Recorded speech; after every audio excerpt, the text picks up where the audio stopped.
This week on Jerusalem Dateline, violent strikes at the heart of Tel Aviv, Jerusalem, and Judea and Samaria. Some wonder, is this the start of a third intifada? Plus, Iran threatens Israel with annihilation, while the international community sits down with the Islamic Republic over its nuclear program. And returning to Israel, one of the lost tribes of Israel is on its way home.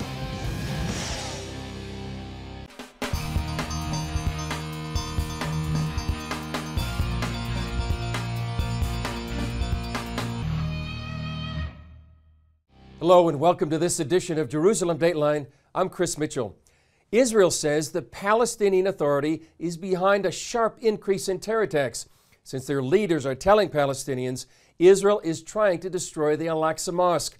Earlier this week, 2 Palestinians apparently took the message to heart and murdered 2 Israelis. Palestinians tweeted, "The knife intifada has begun." Knife-wielding Palestinians murdered 2 Israelis in separate terror attacks on Monday. A terrorist stabbed a 20-year-old soldier to death at a Tel Aviv bus stop in the afternoon. A few hours later, another terrorist stabbed a 26-year-old woman to death at the same bus stop where 3 Israeli teenagers were kidnapped and murdered by Hamas terrorists in June. They're the latest in a series of Palestinian terror attacks carried out using everyday items like cars and knives to murder Israelis. Israel blames the Palestinian Authority for inciting Palestinians to terror. This incitement calls for the use of all means, as they call it, in order to make sure that Jerusalem, and especially the Temple Mount, is clean from Jews. Yossi Kuperwasser from the Ministry of Strategic Affairs told journalists earlier that speeches like this one by PA President Mahmoud Abbas, known as Abu Mazen, is causing the trouble. It is not enough for us to say that there are defenders. We must all become defenders of Al-Aqsa. It is not enough for us to say the settlers might come to Al-Aqsa Mosque. They did come, and they must not be allowed in the complex. We must prevent their entrance into the complex by any means possible. Hamas, which is part of Abbas's Palestinian government, was more explicit. Even he who owns nothing but his faith has a kitchen in his house in which he has a knife. He must grab his knife and confront the Zionist enemy. Another one owns no weapon but does own a car. He must push down on the gas pedal in order to take revenge of the settlers who corrupted the land and defiled the Al-Aqsa Mosque. I say there must be an uprising now.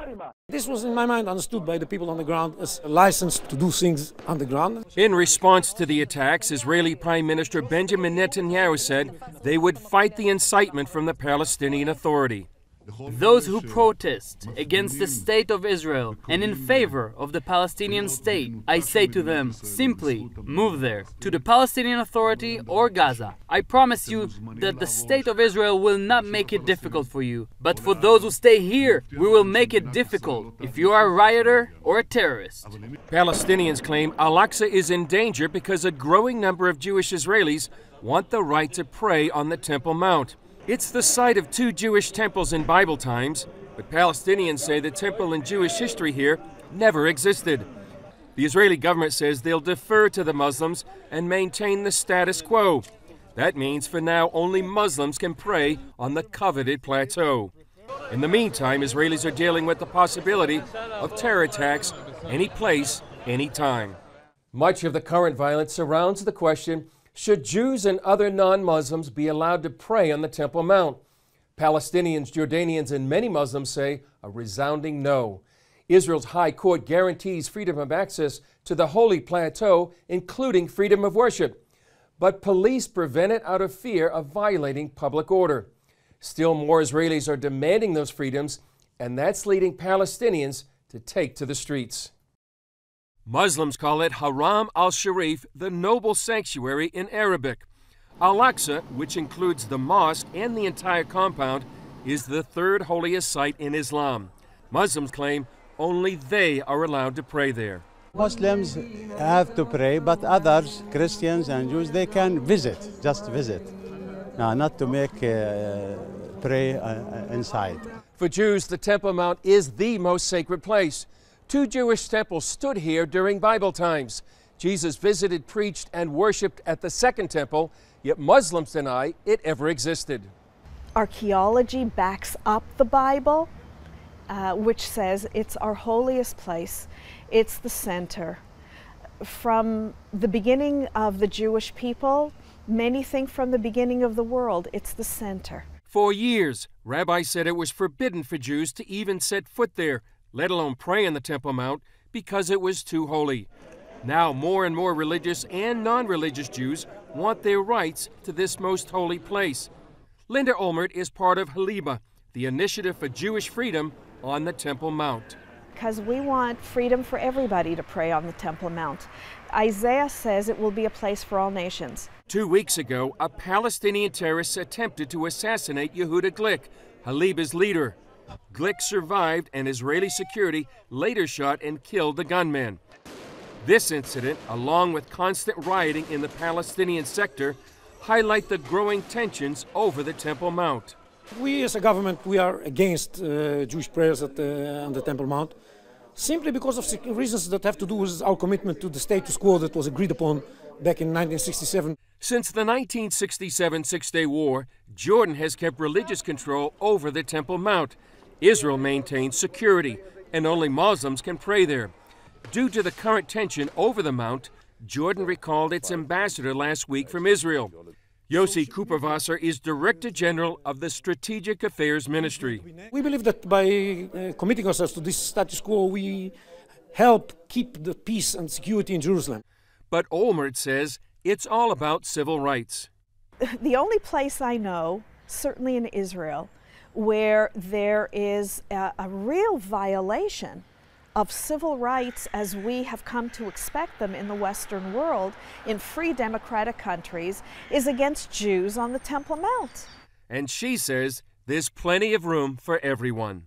And I believe that when the Messiah comes, he'll solve all the problems. Until then, I believe that there's a place for all nations on the Temple Mount. Joining us to talk more about the violence is CBN News' Julie Stahl. Julie, you've been doing a lot of reporting on this, and some people think we might be on the verge of a third intifada. You think we are? Well, you know, Chris, there are officially no one's really calling it a third intifada. Not the government, not analysts.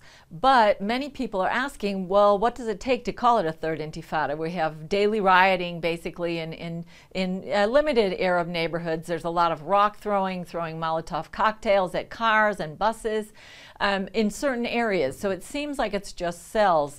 But I think we're trying to not call it a third intifada. Well, some people are calling it a car intifada or a knife intifada. That's certainly what the Palestinian Authority and Hamas are calling for. So I guess we'll see. What is the word intifada? What does it mean? It actually means uprising. Mm-hmm. So, you know, it's meant to not sound like military. It's meant to sound like a popular uprising.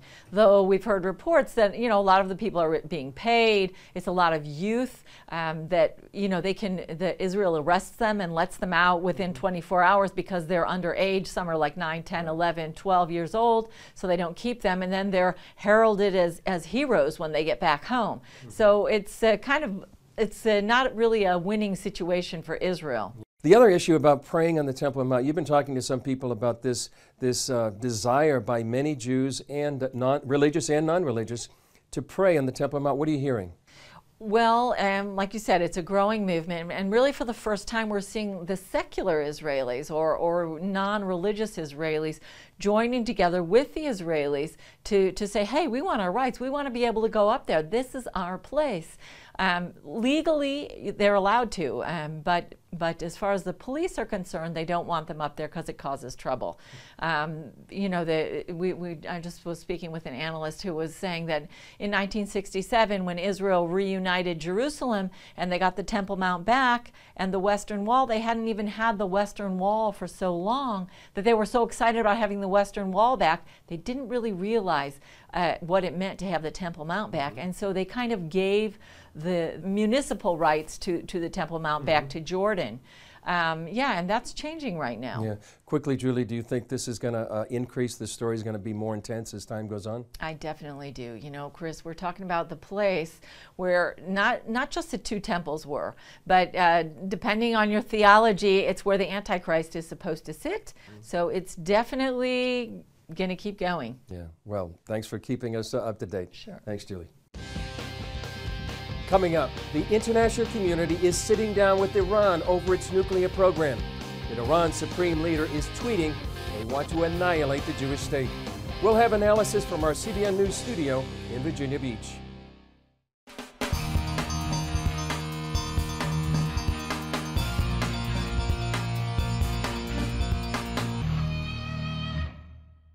Israel is not only concerned about the possibility of a third intifada, but also about the threat of Iran's nuclear program. With conflicting reports over whether the international community will actually reach a deal before the November 24 deadline, social media became the sparring ground for preventing Iran from becoming a nuclear nation. Here's our report, followed by analysis from CBN News senior editor John Waggy in our Virginia Beach studio. In a message on his Facebook page, Prime Minister Netanyahu said his office sent a letter to the P5+1 nations, pointing out that Iran's supreme leader, Ayatollah Khamenei, publicly called for the destruction of Israel, even while he's negotiating a nuclear deal. The leader of this country that is depicted by some as moderate, the Islamic State of Iran, has said in the last 48 hours, one, that he calls for the annihilation of Israel. On his Twitter page, Khamenei called Israel a barbaric, wolf-like, and infanticidal regime, for which there is no cure but to be annihilated, and provided a 9-step plan for confronting Israel, including arming Palestinians in the West Bank. Reports say Iran is preparing to expand its plutonium program and may have 5 times the advanced centrifuges as previously thought. That would shorten the time it would take for Iran to become a nuclear power. There is no moderation in Iran. It is unrepentant, unreformed. It calls for Israel's eradication. It promotes international terrorism. And as the IAEA report just said, it continues to deceive the international community about its nuclear weapons program. Some fear with U.S. midterm elections behind him, President Obama could push through a deal with Iran. Netanyahu believes that would be a disaster. This terrorist regime in Iran must not be allowed to become a nuclear threshold power. And I call on the P5+1 countries, don't rush into a deal that would let Iran rush to the bomb. Netanyahu has warned against a nuclear Iran for years. It's not clear if the P5+1 will heed his warning or if it will fall on deaf ears. CBN News senior editor John Waggy joins us now for analysis of the growing danger from Iran. So, John, why is the Obama administration so eager to reach an agreement with Iran? Well, Ephraim, I think if you strip away the verbal commitments to Israel's security, which we've heard from the administration over and over again, the very idea that these mullahs in Iran multiple times and over multiple years have threatened the eradication of Israel, as we just saw, it's just astounding, but it appears that the administration not only wants an agreement with Iran, but believes that Israel is more of a threat to the international balance in the Middle East than the Iranian government in Iran has been. And they want this agreement, in my view, not so much to applaud Iran and to get an agreement, but to stop Israel from taking any action that would be military in nature, and that's a pretty scary proposition. Now, that said, recently in Atlantic magazine, a senior White House official bragged that the administration had stopped Netanyahu from attacking Iran in the last 3 years. Why is that a good thing? It's not a good thing, and that's the thing that's so disturbing, is that there are administration officials that actually believe that stopping Netanyahu was the most important thing they could accomplish. And in reading the Atlantic article, they were almost gleeful about this thing. And that is disturbing to a lot of people in both parties in the United States. And if you look at the central tenets of the Obama foreign policy, they've been after 2 things: stopping Netanyahu from pursuing military action against Iran and stopping Israel from building apartments in Jerusalem. Those are the 2 things which they latch onto with firmer intensity than anything else. And it's something that is going to lead to more damage for our country and more damage for the countries in that region as we go along. Can Israel take military action now to stop Iran from going nuclear? Boy, that is a good question. I don't fully know the answer to that. I know that Israel has repeatedly said, Netanyahu has said as prime minister and before he's prime minister, he has said over and over again that Israel will not allow Iran to go nuclear. You have to take him at his word. How they accomplish that without the bunker-busting bombs they need when Iran has hidden all these weapons deep underground, under mountains, it's not going to be an easy proposition, and it is going to be disruptive for the world. But the longer that waits, the more difficulty the world is going to face later on. All right, John Wage, as always, thanks for your insight. Certainly we'll continue to watch this for you. Thanks, everyone.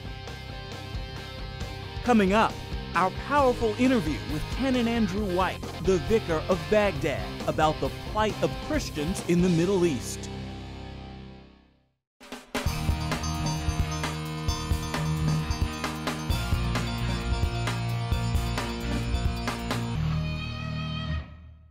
Many Christians continue to suffer after being expelled from their homes by ISIS.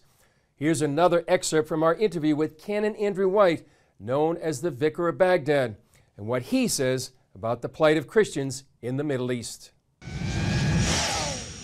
We need your prayer for our protection. We need prayer for our provision. We need prayer for our perseverance so we keep going. And finally, we need prayer for peace. What would be your message to people in the West and to the church in the West about the times that we live in, and how should they be preparing for the days that we live in and the days to come? We really know that the Lord promises us in the last days, before he returns here to Jerusalem, things aren't going to be all wonderful, wacky and brilliant. They're going to be really hard. We're going to be broken. We're going to go through slaughter and massacre. And yet he says, still follow me. We invite you to come with us and walk this road together. We can't do it alone. And is this a time for them not only to partner with you and people here in this part of the world, but also to draw closer to the Lord during this time? Oh, absolutely. The two go hand in hand. You don't do one without the other. You partner with the Lord and you partner with his people. We are family. We have nothing to give. As Iraqis and Syrians, but we've got one thing, we've got lots of love. And we share with you our love for Yeshua, our love for each other, and our love for all of you who are viewing this now. In what way have the Jewish people started to stand with you during this time? Well, first let's start with our Jews in Iraq. We have 6 left, 6 Yehudi. And they have no rabbi, so I look after them. Friday night I make kiddush with them. I do the Torah reading for the week, explain it to them. But internationally, when we started suffering like this, the first people to stand with us were not the Christians, it was the Jews. What we're going through does not compare with the Shoah or the Holocaust, but it's very similar. All of our religious community is at risk. All of it is threatened with death. And the Jews were there with us. Our friends were the Jews first. You mentioned the end times. Do you see what's happening with ISIS and things here in the Middle East as evidence that we are living in the last days? It's an incredible sign, because we're told that things will be really bad, and they are really bad. We're being slaughtered and massacred, removed from all security.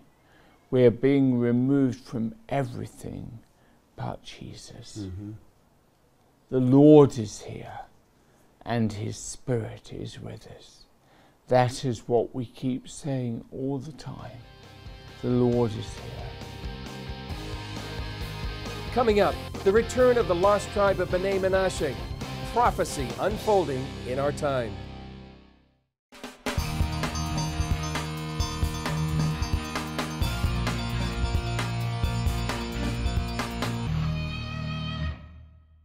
Finally this week, about 50 more B'nai Menashe arrived from India to come live in Israel.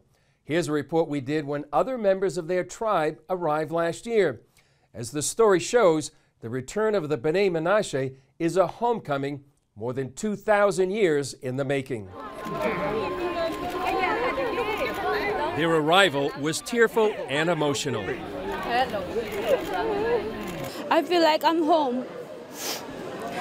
I feel so excited, I feel so overwhelmed. I'm extremely unexplainable, you know, like deep in my heart. I feel like crying.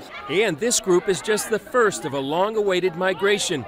Nearly 2,000 tribe members live in Israel, but 5 years ago the government stopped their return. Now a recent decision permits all the B'nai Menashe, about 7,000, to return. The 10 tribes may have been lost to us for many centuries, but they were never lost in terms of their identity. Michael Freund of Shavei Israel worked for years to help bring about this moment. He believes the B'nai Menashe return fulfills biblical prophecy. The prophet Isaiah says, Al tira ki idcha ani, fear not, for I am with you, God says. Mimizrach avi zarecha. From the east I will bring your descendants. Your descendants. These are the descendants of Israel. It is as if the headline of today was written by Isaiah the prophet 2,500 or 2,600 years ago. The Assyrian Empire exiled the tribe of Manasseh almost 3,000 years ago. Although they settled in northeast India, tribe members kept their Jewish roots for more than 2,000 years. Several Christian organizations helped bring them home. And in fact, the Hebrew prophet said when God gathered His Jewish people back from all the ends of the earth in the last days, that there would be Gentiles helping and bringing them back. God said, I'll beckon to the Gentiles. And so we have this invitation from God Himself to be involved in this aliyah. It's remarkable to see these B'nai Menashe come home and watch prophecy unfold before your very eyes. Well, that's it for this edition. I'm Chris Mitchell. We'll see you next time on Jerusalem Dateline.